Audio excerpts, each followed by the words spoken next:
Attorney Maureen Knackley.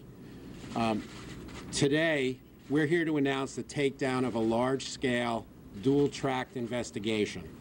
On the public corruption side, the FBI and the IRS have arrested and noticed for arrest 29 individuals, including assemblymen and mayors, underscoring more than ever the pervasive nature of public corruption in this state. On the other side, the FBI and IRS have arrested and summoned 15 members of connected international money laundering rings, including 5 rabbis and their associates. As outlined in the complaints, these rings, led by clergymen, cloak their extensive criminal activity behind a facade of rectitude.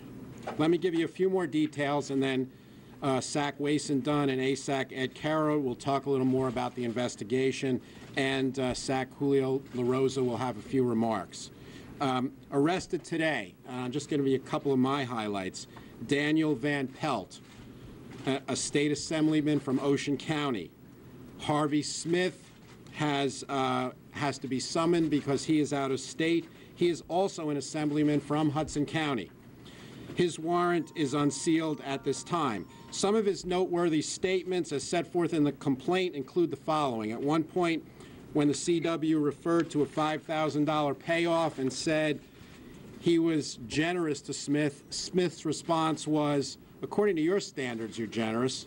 At another point, he told the CW to stop talking about money. He said, "I feel like I should pat you down." The next person I'll mention is Peter Camerano III, mayor of Hoboken. I think he's been in office about 3 weeks.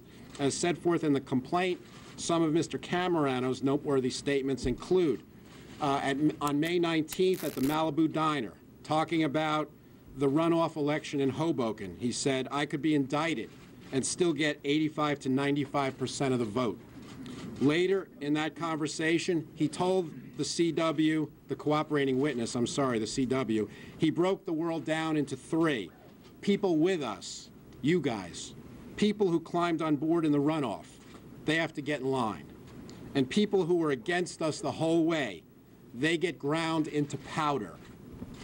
On June 23rd, when the CW offered $10,000, Mr. Camerano says, "Great, and we're going to be friends for a long time." The next person I want to mention is Dennis Elwell, the mayor of Secaucus. The next one is Anthony Suarez, mayor of Ridgefield Borough.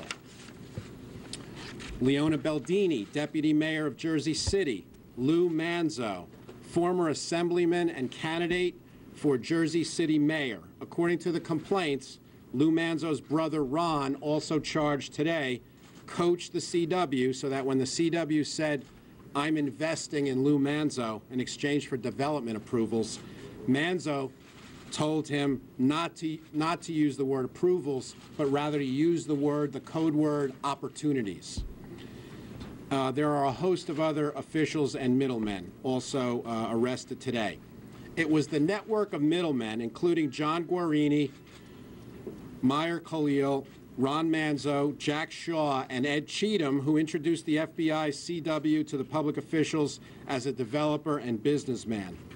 I don't donate, I invest, the CW would say in meetings, in parking lots, at restaurants, luncheonettes, diners, offices, basement boiler rooms, and bathrooms. And the politicians willingly put themselves up for sale. Hundreds of thousands in bribes were paid in those places. The complaints show that for these defendants, corruption was a way of life. They existed in an ethics-free zone, and they exploited giant loopholes in the state's campaign contribution rules. Our CW routinely had his proposed projects moved to the top of some official's pile because he paid off. With so many profiting off a corrupt system, is it any wonder that few want to change the system?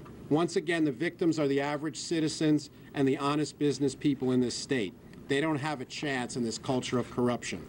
On the money laundering side, these complaints paint a disgraceful picture of religious leaders heading money laundering crews, acting as crime bosses. They use purported charities, entities supposedly set up to do good works, as vehicles for laundering millions of dollars in illicit funds.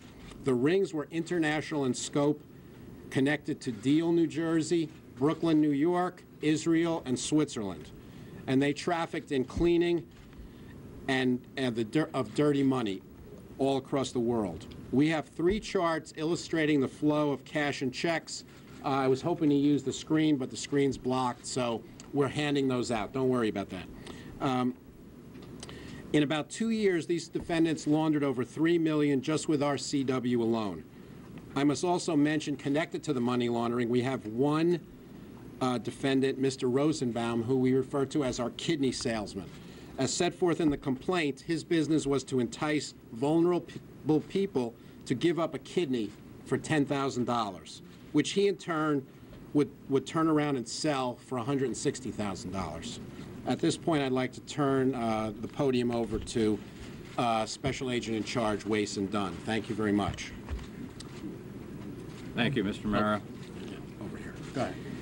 I would like to start by, first of all, acknowledging a number of people in my office who have worked very, very hard over a significant period of time on this investigation. The case agents are Bill Waldy, Don Russ, and Sean McCarthy.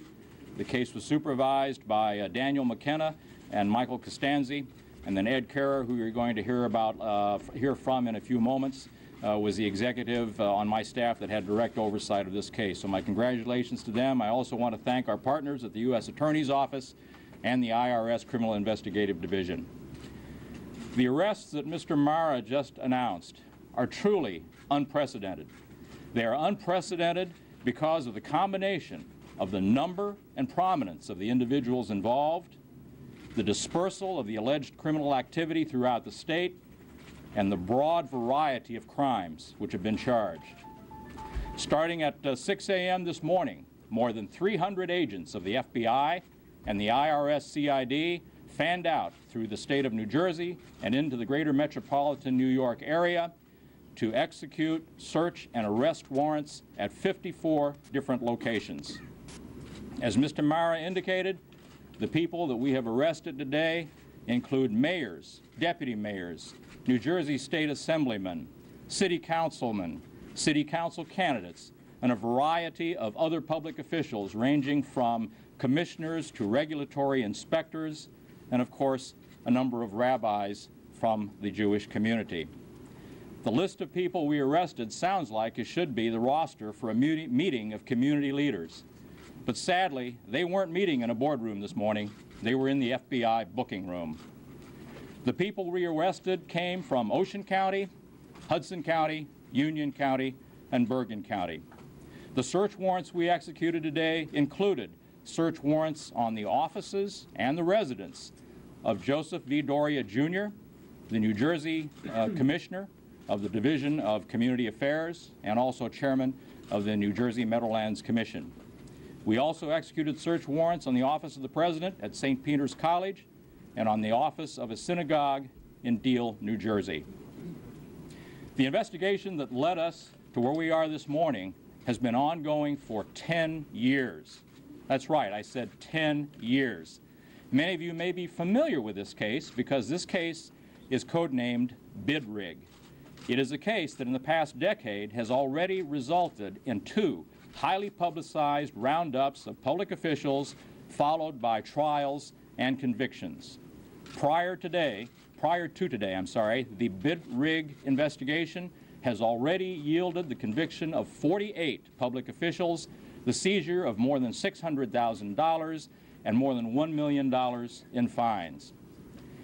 In today's investigation, the one we're announcing today, activity that we engaged in with the charged criminals include the fact that we laundered over $3 million through a series of prominent rabbis in New Jersey and the New York metropolitan area. Included among the rabbis was one who happens to be the chief rabbi of the Syrian Jewish Church in the United States. We also paid more than $650,000 in bribes to a variety of public officials, many of whom Mr. Mara has already named.